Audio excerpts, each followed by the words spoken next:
বর্তমান দিনে আমি একটি কোর্সের সাথে যুক্ত আছি। সেখানকার একটা পার্ট হচ্ছে টিচিং, প্র্যাকটিস টিচিং। অর্থাৎ বাচ্চাদেরকে যে তুমি পড়াতে পারো সেটা সম্পর্কে যে তোমার দক্ষতা আছে সেটাই হচ্ছে প্র্যাকটিস টিচিং।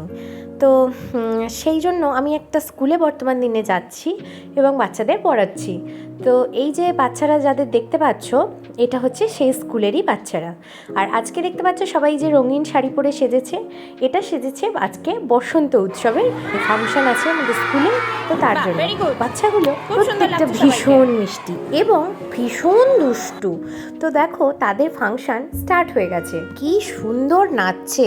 এবং ওদের ওই ফাংশনটা আমি 1 মাস যাবৎ দেখছি যে ওরা মাত্র 1 মাস ধরে আমাদের স্কুলের যে ম্যাম আছেন শিল্পী ম্যাডাম, উনি 1 মাস যাবৎ ওই বাচ্চাদেরকে প্র্যাকটিস করিয়েছেন। এবং যে বাচ্চাগুলোকে তোমরা দেখতে পাচ্ছ তারা কিন্তু কেউই ট্রেন্ড ডান্সার নয়, তারা প্রত্যেকে ম্যাডামকে কপি করেছে জাস্ট। এবং কি বুদ্ধিমান দেখো ওরা প্রত্যেকে, তারা কেউ নাচ শেখে না, তাদের কোনো প্রপার ট্রেনিং নেই, কিন্তু 1 মাসে ম্যাডাম যা শিখিয়েছেন ওরা কিন্তু ঠিক সেটা করতে পারছে। কতটা ভালো ওরা নাচটাকে আয়ত্ত করেছে বুঝতে পারছো। তবে বাচ্চাগুলো নাচতে যেমন ভালোবাসে, তেমন জানো তো ওদেরকে দিয়ে না কোনো একটা কাজ করানোটা, ওটা হচ্ছে সবথেকে বড় টাস্ক বা চ্যালেঞ্জ। ওরা কথা শুনবে না, ওরা দুষ্টুমি করবে, কিন্তু স্টিল তোমাকে তুমি যে কাজটা ওদেরকে দিয়ে করাতে চাচ্ছ সেটা করিয়ে নিতে হবে। এটা একটা বিশাল বড় চ্যালেঞ্জ, যেটা শিল্পী ম্যাডাম একদম সাকসেসফুলি করেছেন। তো ম্যাডামকে ধন্যবাদ জানাতে হয় যে এতগুলো বাচ্চাকে ম্যাডাম যে এত সুন্দরভাবে 1 মাসে ট্রেনিং দিতে পেরেছে, এটা একটা বিশাল ব্যাপার। আর দেখো আমিও ওখানে গেছি এবং জানো তো আমার না বর্তমানকালে খুব পরিশ্রম হচ্ছে। আমি দুর্গাপুর থেকে বর্ধমানে যে জায়গাটাতে আমাদের স্কুলটা, সেটা অনেকটা ডিস্টেন্স, যা আপ ডাউন মিলিয়ে আমার 150 কিলোমিটার মতো জার্নিও হয়ে যাচ্ছে।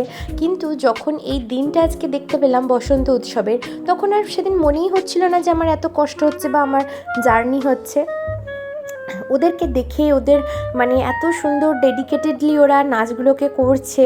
এবং জানো তো সেদিনকে মাইকের ডিস্টার্ব হয়ে গেছিলো, কিন্তু স্টিল ওরা যে স্টেজ মেকআপ দিতে জানে, এটা সত্যিই দেখার মতো। বারবারই বলছি যে ম্যাডামের এত সহযোগিতা, ম্যাডামকে ওরাও করেছে, সেটা ওদেরকেও ধন্যবাদ জানাতে হয়। ওরা যদি ম্যামকে সহায়তা না করতো তাহলে হয়তো ম্যাম এতটা সুন্দরভাবে ওটাকে অ্যারেঞ্জও করতে পারতো না।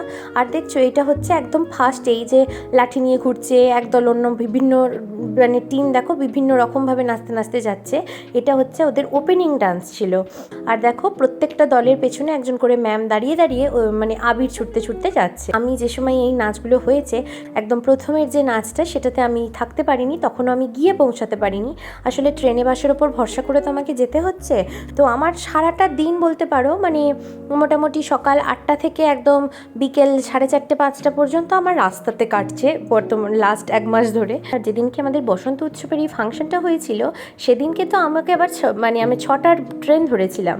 তো আমাকে ঘুম থেকে উঠতে হয়েছে 4টের সময়, যদিও সেদিনকে একটু ফিরেছিও তাড়াতাড়ি। তো যাই হোক, ওদের প্রত্যেকটা নাচ কি সুন্দর হচ্ছে শুধু দেখো। এইটা বসন্ত উৎসবের এই প্রোগ্রামটা খুব সুন্দরভাবে করা গেছে। আর এই যে ছেলেগুলোকে দেখছো, ছেলেগুলো ভয়ঙ্কর বদমাইশ, ওরা একটাও কথা শোনে না। যদিও বা তুমি নিচু ক্লাসেরগুলোকে কথা শোনাতে পারবে, বড়গুলো অর্থাৎ যেগুলো 3, 4, 5-এ উঠে গেছে সেগুলোকে দিয়ে কথা শোনানো খুব মুশকিল, কিন্তু ম্যাডাম সব করাতে পেরেছেন। আর এই যে ম্যাডাম এই যে আবির ছুটছে দেখতে পাচ্ছ, উনি হলেন আমাদের হেড ম্যাডাম। হেড ম্যাডাম ভীষণ ভালো। আমার আমি যেই যাতায়াত করছি, আমাকে ম্যাডাম কিন্তু প্রত্যেক দিন টিফিনের মধ্যেই ছেড়ে দিচ্ছেন, কারণ ম্যাডাম জানেন যে আমার ওই জায়গাটা থেকে আমার বাড়ির ডিস্টেন্সটা অনেকটা, সেটা ম্যাডাম জানেন। আর এই ছবিটা দেখো, আমরা সমস্ত স্যার ম্যাডামরা, আমরা ম্যাডাম স্যার নই কিন্তু আর কি স্টিল আমরা অ্যাক্টিং তো করছি স্যার ম্যাডামদের, তো আমরাও রয়েছি। আর আমাদের ওখানকার রিয়েল যে স্যার ম্যাডাম তারাও ছিলেন। তো সবাই মিলে ডান্সারদের সাথে একটা করে ছবি তোলা হয়েছে। আর ওই মেয়েটাকে দেখলে, ও হচ্ছে সুমি, আর ও আমার মতনই এই কোর্সটা করছে। আর ইনি হলেন শিল্পী ম্যাম। আর এটি হলো সঙ্গীতা, এও আমাদের সঙ্গে ওই একই কাজে ব্যস্ত। আর বাকি ম্যাডামরা সব রয়েছে। এটা হচ্ছে আমাদের স্টাফ রুমের সিচুয়েশান। তো দেখো আমাদের রং ফং খেলা হয়ে গেছে, প্রচুর রং মাখিয়েওছি। আর দেখো এরম ভূত হয়ে রং মেখে আমি বাড়িও ফিরছি, এবং ওই বিশাল একটা ডিস্টেন্স আমি কভার করবো এরকম ভূত হয়ে। সত্যি বলতে কি প্রথমটা বেশ লজ্জা করছিল, তারপরের দিকে আমি নিজে ভুলেই গেছিলাম যে আমার মুখে রং মাখা আছে। ভিডিওটা আমি এখানেই শেষ করছি। কেমন লাগলো আজকের এই ভিডিওটা সকলে জানিও। এখন টাটা, সবাই ভালো থেকো।